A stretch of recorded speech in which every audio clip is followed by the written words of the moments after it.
Feels good. They're a very good side with huge amounts of tradition around Hong Kong. It's a tournament that the entire nation of Fiji, just under 1 million, will all be glued to the TVs on Friday, Saturday and Sunday. As many of them that can get across are getting across, and as I'm always told, you can lose every game all year. As long as you win Hong Kong, you'll be okay. No pressure.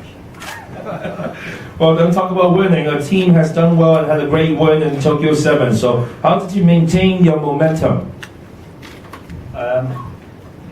Well, we haven't really maintained our momentum because we have to start again this week in Hong Kong, and we had some very physical games against some very good opponents last week, and just about managed to get ahead of them all. A few bruised and battered bodies now that are slowly recovering, and hopefully we'll put on a good show this weekend again. All right, thank you, Ben.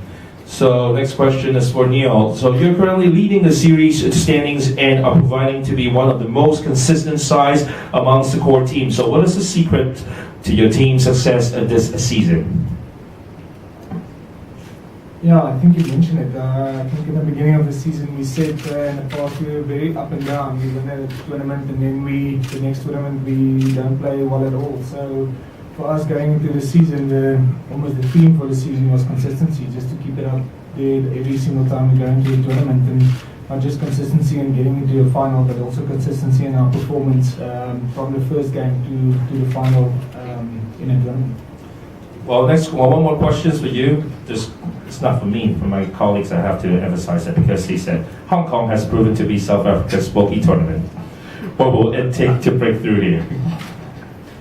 Yeah, we played 3 finals here before. I think we lost one against New Zealand and one against Fiji in 2008 and 2009. So I won't say it's a bogey tournament, and I think we showed in Wellington, it was also said that that's our bogey tournament that we reached the final over there. So I think this team's got a different mindset and a different mentality towards tournaments, and hopefully we can do well in Hong Kong this year. Good luck to you, Neil. And next question, welcome back, Gordon. So New Zealand and South Africa are jogging with each other at the top of the table. So do you see this as a 2-horse race, Gordon? Well, I mean, it looks like that way on the points table, but there's also Fiji, which are certainly coming up from behind. I think no tournament's ever over till it's over, and it's sort of one tournament at a time for us, like it's one game at a time. So we never look too far ahead. But at the moment, if you look at the points, it says that, but it certainly isn't. So can you talk about the teams that you have selected for the Hong Kong Sevens this year? Can you? The teams or the players? Well, can you talk about the team you have selected? Yeah, I've got quite a well-balanced side this team. I'm lucky to have gone through a lot of the tournaments without a lot of injuries this year, which is pleasing, and also with the experienced core group of players I have in DJ Forbes and Timmy Mickelson. Obviously, there's some other players now, Bryce Heem and Scott Curry, who are also gaining lots of experience with the tournaments that are now playing, and at the expense of players like Tomasi Thama and Lotte Rakabula that aren't with us now. And it's great for the younger players to learn from, and I think we're starting to grow as a team.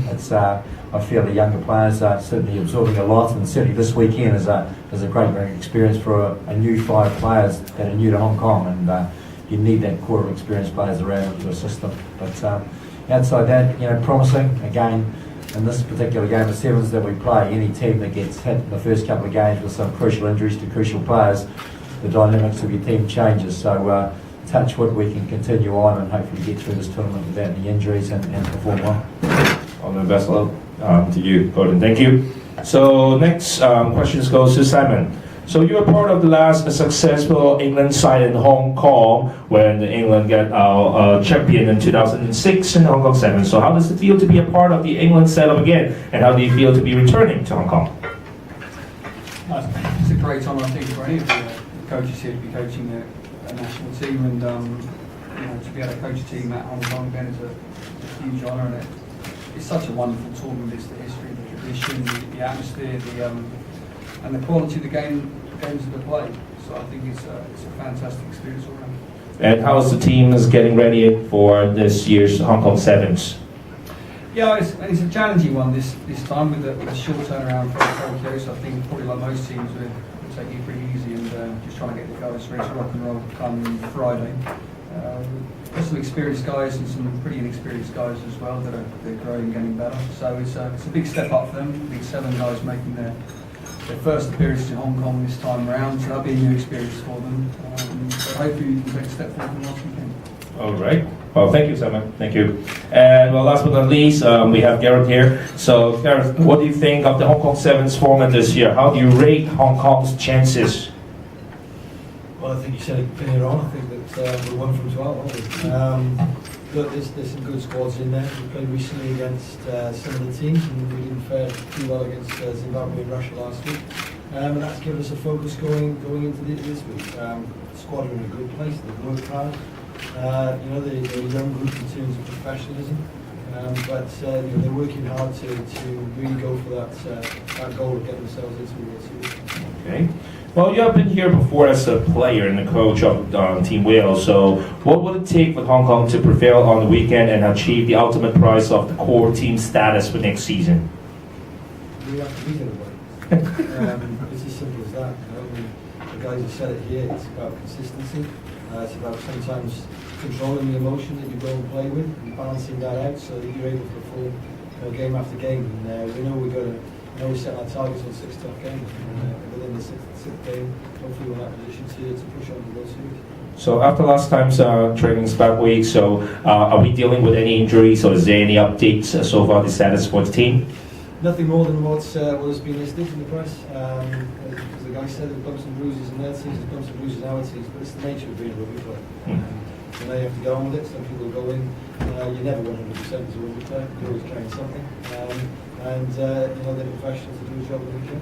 All right, thank you, Gareth. So okay, now I'd like to open the